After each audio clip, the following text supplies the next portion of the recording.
Hey everyone, this is Ahi from Ahiverse and welcome to Warehouse of Dreams episode 29. It's been a long time since the last episode. I don't even remember what I talked about. I think the last episode was in July.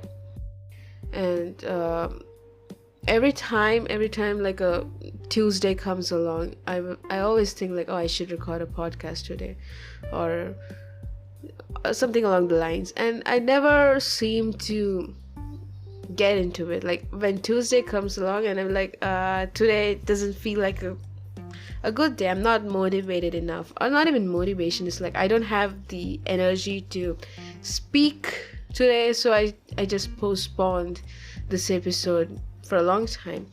And I went to like Mumbai in September, late September or something. And I was thinking to record a podcast there, but I was not able to. I was going out and recovering from going out. It takes a lot of toll on my body when I have to travel, especially in Mumbai for some reason. One reason I could hypothesize? I don't know. What is the word? I think why I get so sick in Mumbai is definitely like pollution plays a big part in it. That's what I realized. And despite always wearing a mask, it's still difficult. And as I always say, not recording the podcast has made me forget how to speak like a normal human being, which is also why I wanted to get back into it, because I could feel myself losing all vocabulary and any semblance of a sentence. Like, see, like for example, like now I cannot speak like how I used to, and I don't talk to people. Most of the days I'm just silent, and I only talk to myself. And when I talk to myself, I can see the degradation in my language, which is like, wow, I need to get back into podcasting. I was going to podcast in October, but you know what happened in October? On October 7th. It did not start in October 7th, by the way. That's what pisses me off the most. But the whole coverage for Israel-Palestine, it's not a conflict. It's a ethnic cleansing that is happening. A genocide is happening right now, done by the apartheid state of Israel. And we should do in all our power, in everything in our power, to have a ceasefire as soon as possible. And it's been so many days, it's been so many weeks since all the people have been calling for a ceasefire. It baffles me how the world leaders are just so apathetic and absolutely going backwards to what the common census is. So I was like having like a thought in October, when should I, not in October actually, was it in October, late October, early November kind of time, I was thinking to get back into podcasting. But I was like, is it morally right for me to engage in my work and stuff like that? But then I realized, like when I thought more about it, I realized that why should I not talk about this thing? This is a very urgent issue that is happening, and all our attention needs to be there.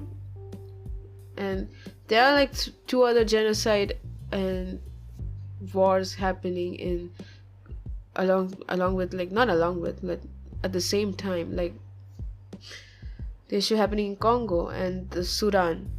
Those are also important issues that we need to pay our attention to. Like so many people are gathering on the street to protest the genocide that is happening. So many people went onto the streets demanding a ceasefire, but all the fucking leaders, the world leaders, of the leaders of the fucking countries are like, oh no, they can't even say the word ceasefire without having like being glitched out and instantly rectifying the words. Like, you must have seen the Justin Trudeau clip where he was almost like, we need a ceasefire.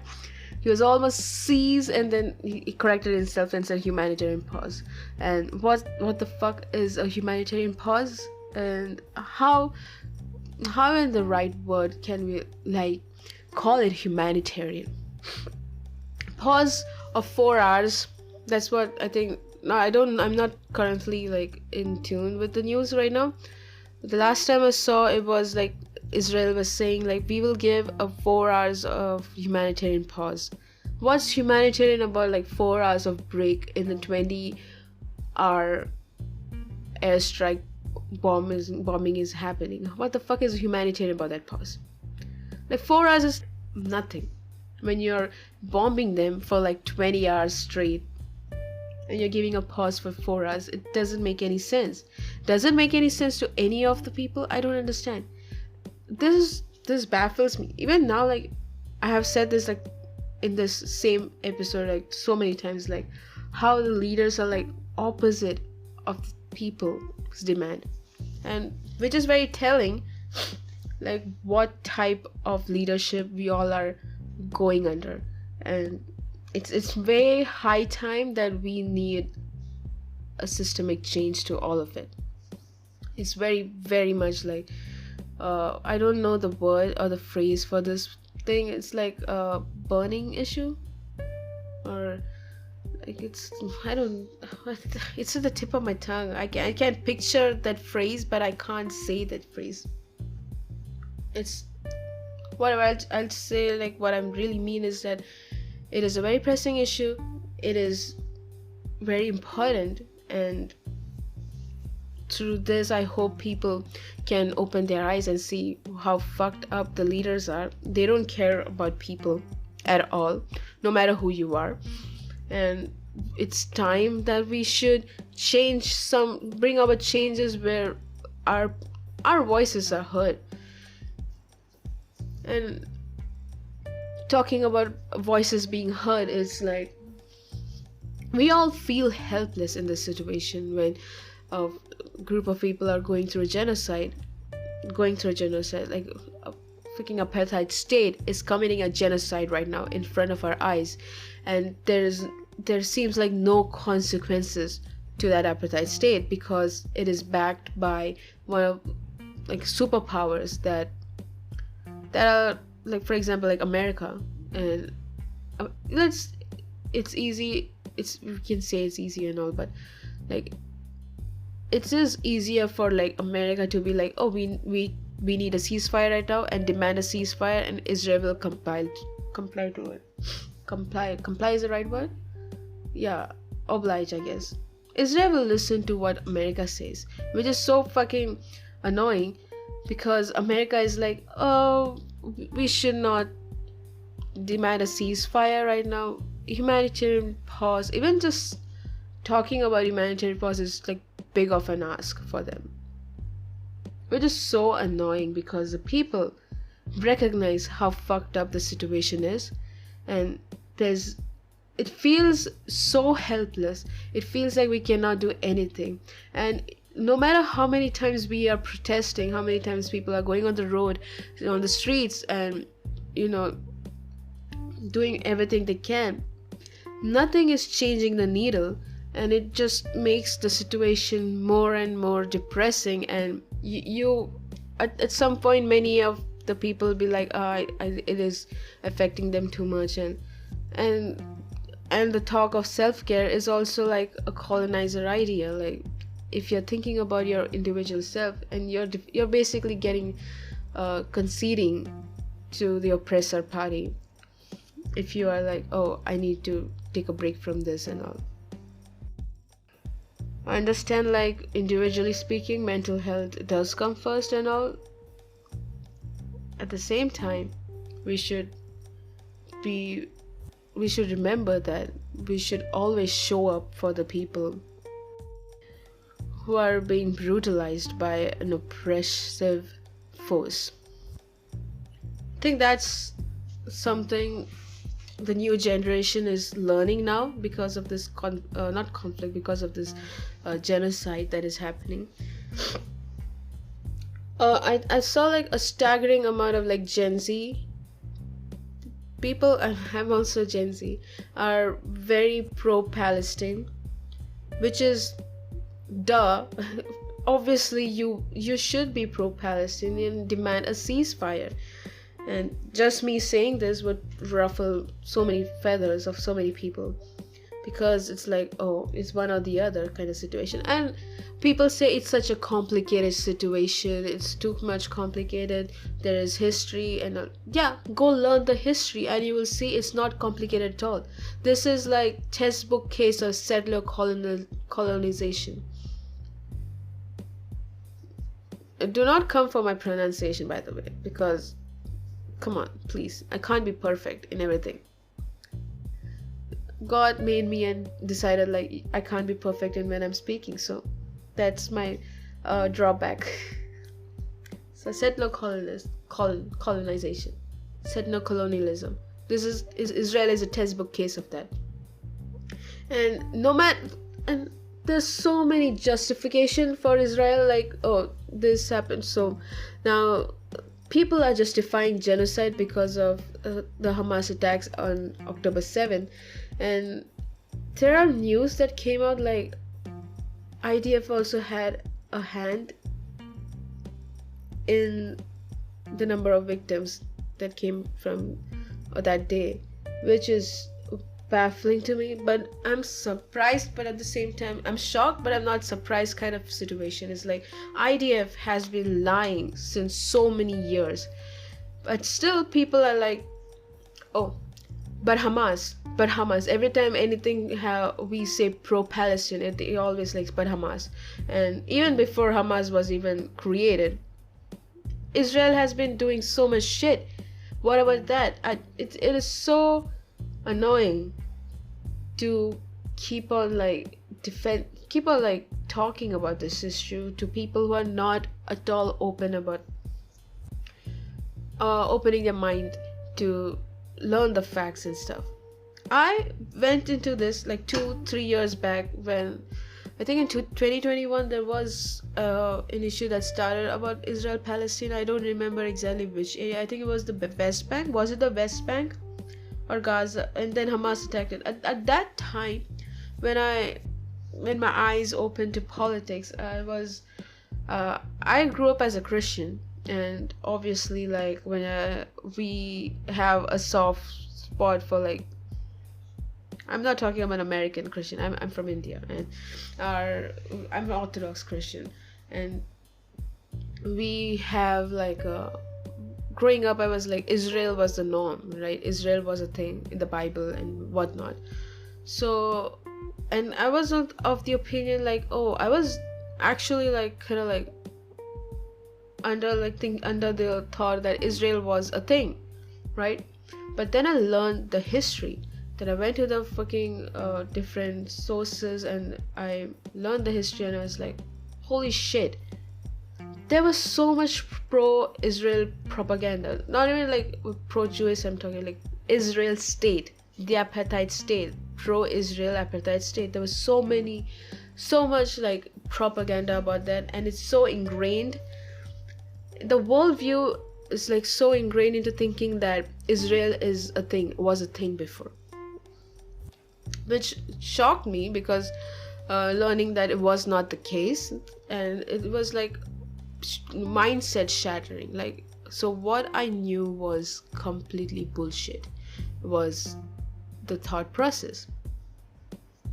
So it's not impossible for people to break out from their worldview. It's not impossible. Change is possible. And like we all live under such like not post-colonial, we still like many places are still under colonial rule, which is what when I was learning in school in 9th standard, what history and stuff, 9th, 7th, 8th, 9th, 10th standard, whatever, I was learning about colonization and how British colonized India and whatnot. So many countries, European countries, went around the world colonizing the land and stuff. And it was so, to be honest, it was kind of whitewashed, because it's made it seem like the colonization was a, what do you call it, a victorious thing, a virtuous thing, like which is so fucked up. And it was not deep, the history was not deep. We did not learn. I mean, that's probably like my issue maybe, but so many atrocities that the colonizers did were brushed over. That's what I'm saying. It was not like the depth of how terrifying the situation was for the indigenous people, and all that stuff was very brushed over. And I don't think we learned about such things that deeply. So we are learning things already under like a colonizer viewpoint, from a colonizer viewpoint, which is fucked up. And that's like the, what do you call it, the status quo, right? And we live in a patriarchal society, and the other is capitalist society. So this is like the status quo. So obviously when you're born into a system where the status quo is patriarchal and capitalistic, and colonization or patriarchal colonizer mentality, hegemonic mentality, and imperialist mentality, that will be your starting position. That is obviously like you're born into that thing. Like I was born into a Christian system. It's not system, like a belief. So my worldview was, when I was growing up, was formed based on what I was learning from being like a Christian family and whatever. And it takes learning a lot of things and learning so many new things to break out of that mold. And it is important to break out of that mold if we want progress. And that's one thing that baffles me about some of the people on the right wing side. It's like they're against progress, but at the same time they're not against corporations, which is baffling to me. They're against government. I mean, we need to be skeptical of people who are in power. Most of the time, many times at least now, most of the people in power are like corrupted, and their interests have nothing to do with what the people want.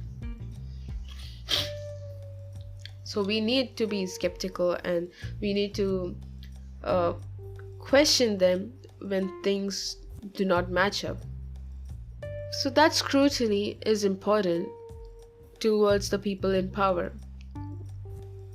But when you're anti-progress, you're kind of like wanting to keep the status quo as it is. And if you're keeping the status quo as it is, there will be no progress. For the progress to happen, you need to destroy the status quo. The status quo is responsible for, this is one of the points that we can talk about, like how when we're talking about one state solution to the Israel-Palestine thing, I won't say conflict. It's not a war between two nations or something. It's like one nation is destroying a group of like Palestinians, basically.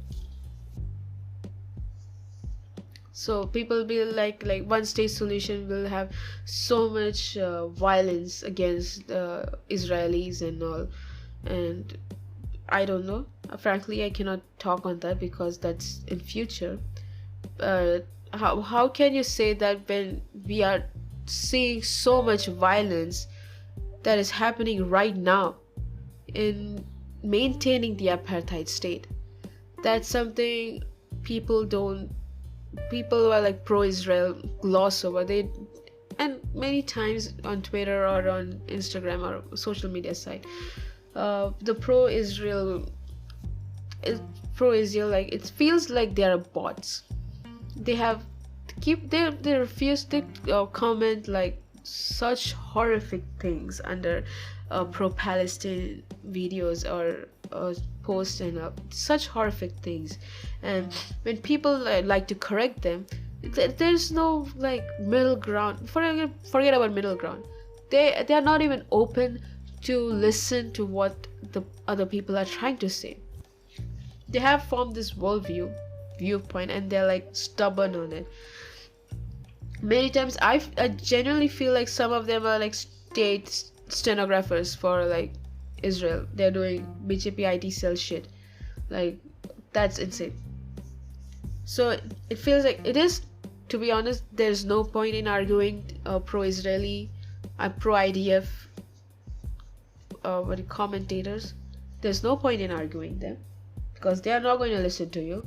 They are just rage baiting at this point. They just want to be argumentative and just come out of like, oh, I what do you call it, like the Reddit thing, like I am superior kind of thing. And the other thing that pisses me off is like people say the most horrific shit while having a nice tone, while being super polite, and when that happens, people will be like, oh, he's saying sense. Like, I don't understand. Like, for Jordan Peterson, for example, he says the most absurd shit whenever he opens his mouth, but because of how he says it, it's like polite. It's to be honest, nowadays he's just whiny. He's very whiny, but before it was like he has the tone of like he's like an intellectual speaking.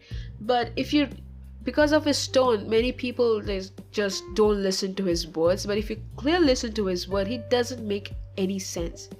And it's not, then if you say that he doesn't make any sense, his fans will be like, oh, it's because you don't understand things. No, bro, no, that's not because you don't understand. He's not making sense because he's not speaking sense, which is one aspect. Like when you realize that whenever a marginalized a person from the marginalized community has to speak up about their oppression they're facing, they have to be very cordial. They have to be very polite, very nice, and in delivering their message, their opinions, and their wishes, and what they want. And if they show us even a tint of anger or actual emotions, they will be labeled as like, oh, they are super emotional, or they are super like reactive, or and they just completely, and the other side will be like completely negate their viewpoints and their entire existence, even because of a bit of human emotion in this show. So this is such a double standard, and this is why I fucking hate liberalism, because liberalism is so much about optics and so much about the aesthetics of things. And dude, if your family is being destroyed, if your friend's family is being destroyed, everywhere you go, your cities, your houses are being destroyed, how can you stay calm and be like, please stop the genocide, please give a ceasefire now? How can I stay calm? You'll feel anger, you'll feel sadness, you'll feel all sorts of fucking emotions when a fucking army, one of the biggest armies in the world, most powerful armies in the world, is destroying your houses, is destroying your community, destroying so many families around you. You can't, it is so fucking, it's so horrible to expect the people from the marginalized communities, from Palestinians, to expect them to be cordial when you are having a conversation about whether they have the right to exist or not.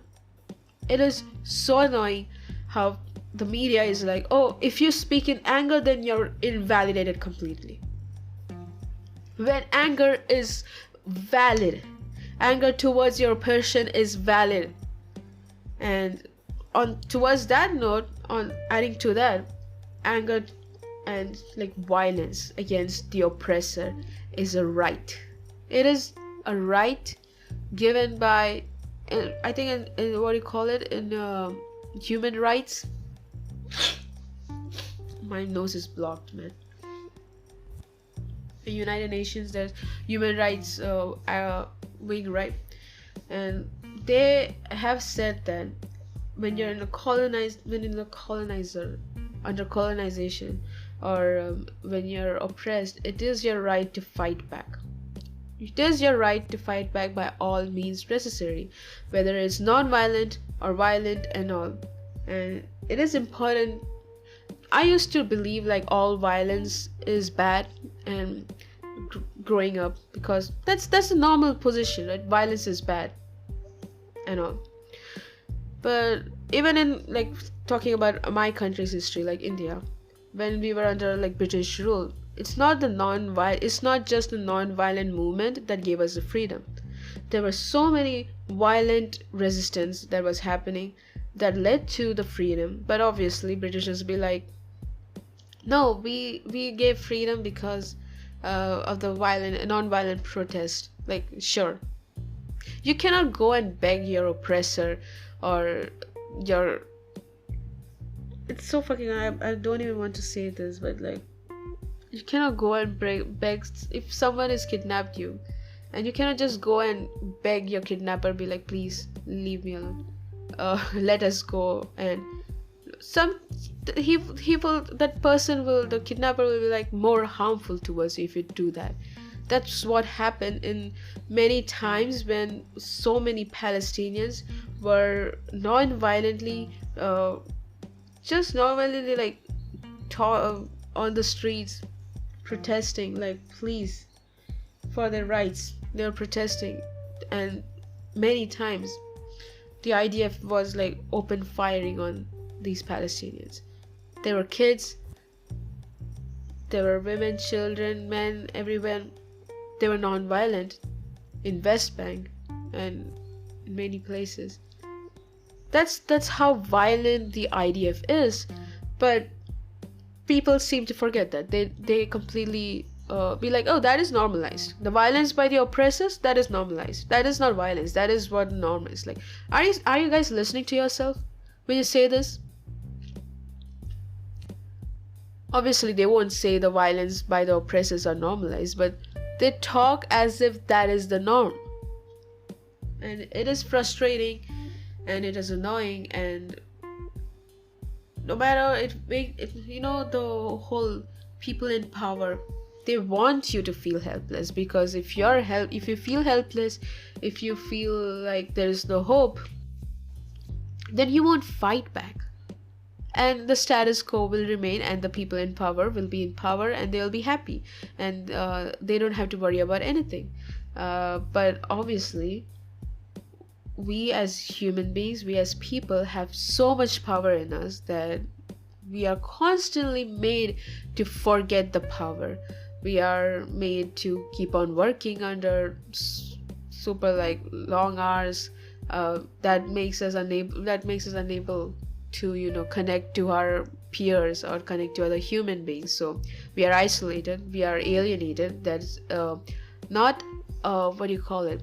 That is not a bug in capitalism. That is a feature in capitalism, alienation under capitalism, which is a very real thing, which is one of the reasons why we are so lonely day by day, because people are working, they don't have time, there is no third places anymore, we don't have a sense of community, and that makes it more lonely. And when we are more lonely, we feel helpless, we feel hopeless, and that is the power of the people in power. Like, that is what they want.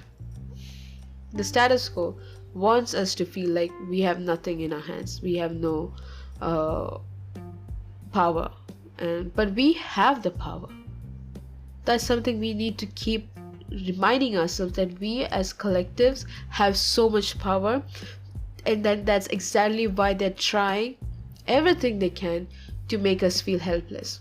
So never concede on that. Even if you feel you're helpless, you're powerless, you're hopeless, there are millions other people who feel the same way. Connect with them. It's impossible to connect with every single million people, but connect with as many people you can. Form communities, be a part of communities, and then fight against this fucking system. And hopefully we can have a ceasefire. Never, at this point, very important is the ceasefire. Do whatever we can to demand for a ceasefire as much as we can, and hope we can get the ceasefire as soon as possible.